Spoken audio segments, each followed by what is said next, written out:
When Inmila launched a Kickstarter campaign in 2019, I decided to purchase all the 3 Shimoda Action X series backpacks. I also ordered internal core units and the top loader. I have been using Action X70 for 1 or 2 night wild camping trips for the past 18 months, and here are my impressions so far.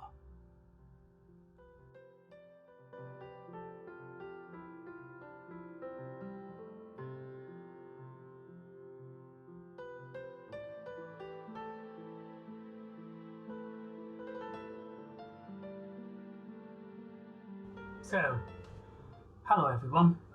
Today's video is all about how I use Shimoda Action X70 for my backpacking or wild camping trips.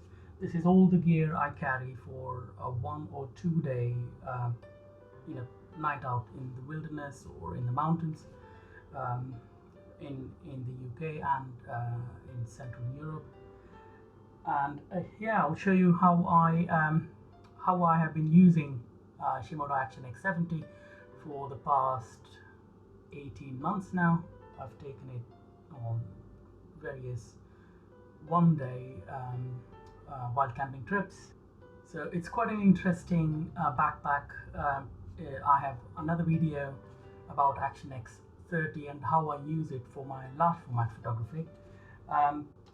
Yeah, so the way I will show it to you is how I pack all this stuff, all the gear that you see here, and also my view on the strengths of this backpack and also some weaknesses.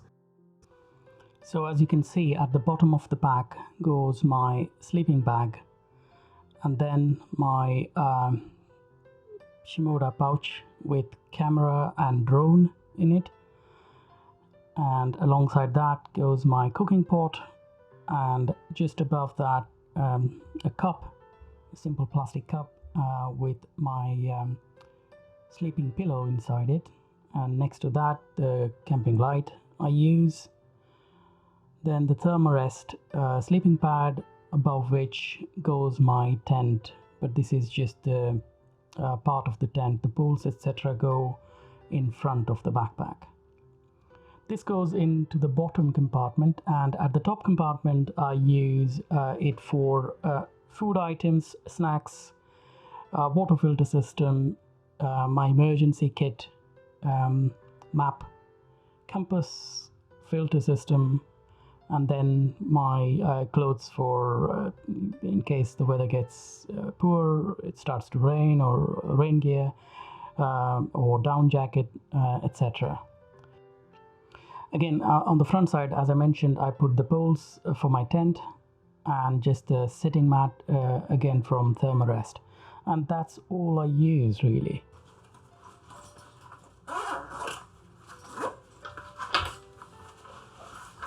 So this large sleeve is typically used to carry your laptop or MacBook. I do not carry my laptop in the wilderness because I typically just go out for 1 or 2 nights, which is then it's an overkill. I don't need it. What I carry though is I arrange my equipment in such a way that it's comfortable and easier to carry. So at the bottom of the compartment goes my sleeping bag, and then above it I have a Shimoda top loader, which has got my Sony A7S II with 21mm Luxia and 50mm Luxia. Sometimes I also carry my DJI Mavic in the top loader. It fits in nicely, no problem. Above that I've got part of my tent and of course my dinner, which goes here. My sleeping mattress fits in here, but below that, as you can probably see, I've got my cooking pot with the gas canister in it. So the thermarest sleeping mat just goes above it and it fits in nicely. So that's the bottom compartment.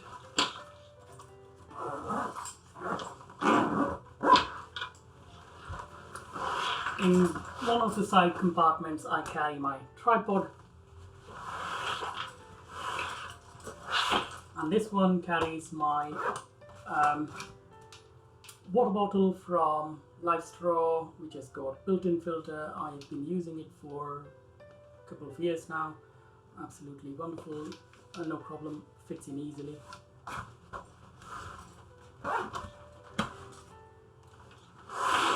In the top compartment, as you can probably see, there's still a lot of space here. So in the top compartment, I've got keep my compass, map, extra clothing, then my a simple pouch I bought somewhere for my filters and batteries, etc. I only carry circular polarizers. Sometimes I carry two-stop graduate neutral density filter, but that's that. Then in a dry bag, I've got all my emergency stuff, including medication, mesh net, emergency shelter, my drying towel, etc., and some medication. That goes all in here. In the small pouches here, of course, there is a place to put the key, and I put some of my snack bars in there as well. And that's that. In the top compartment,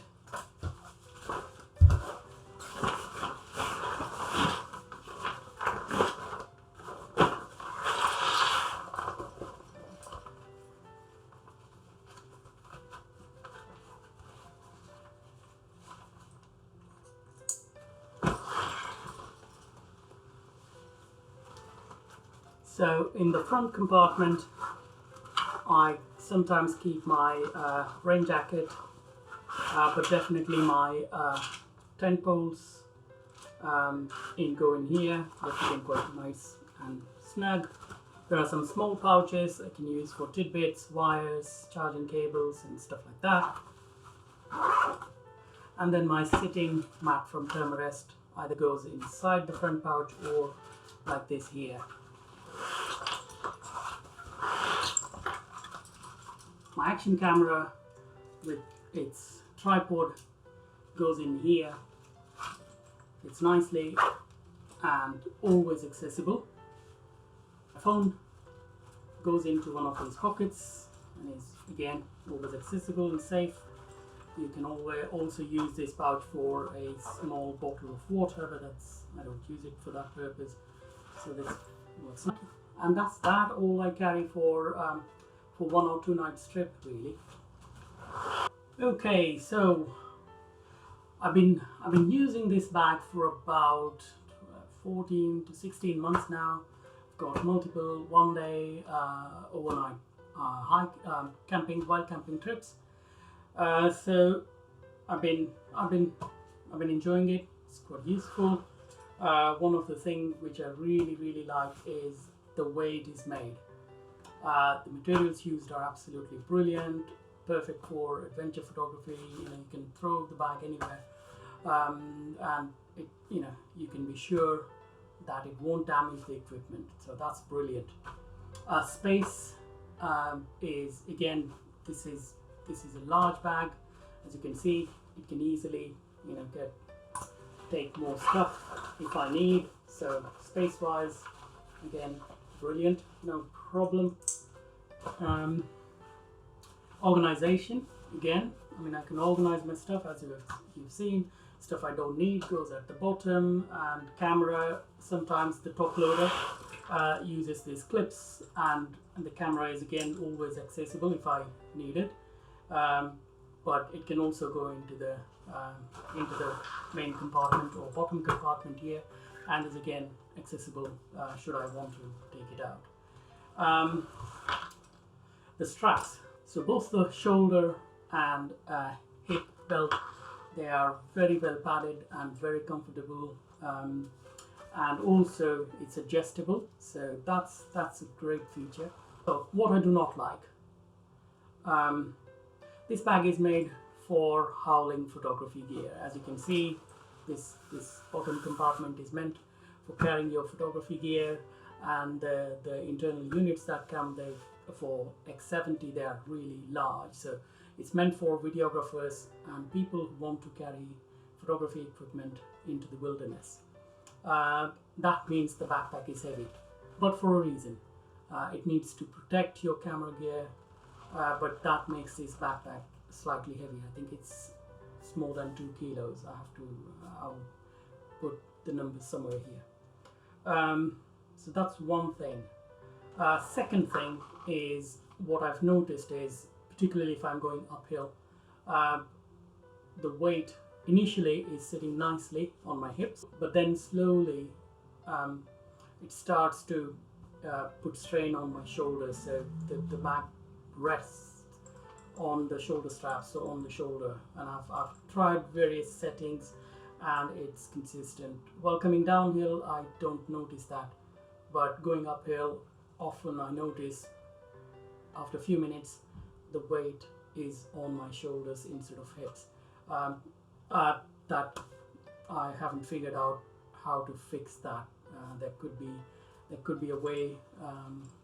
These settings are used, but I've been using backpacks and with my Osprey Atmos, that's absolutely not an issue.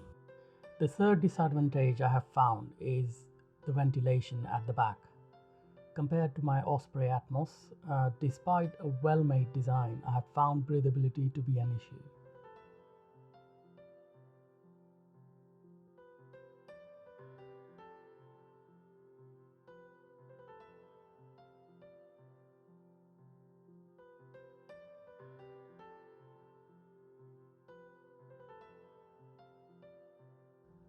However, there is no such thing as a perfect backpack, so I've been quite happy with Shimoda Action X series, particularly X70, for all the advantages I've mentioned, and have been using it for all the wild camping trips for past 18 months and love it so far.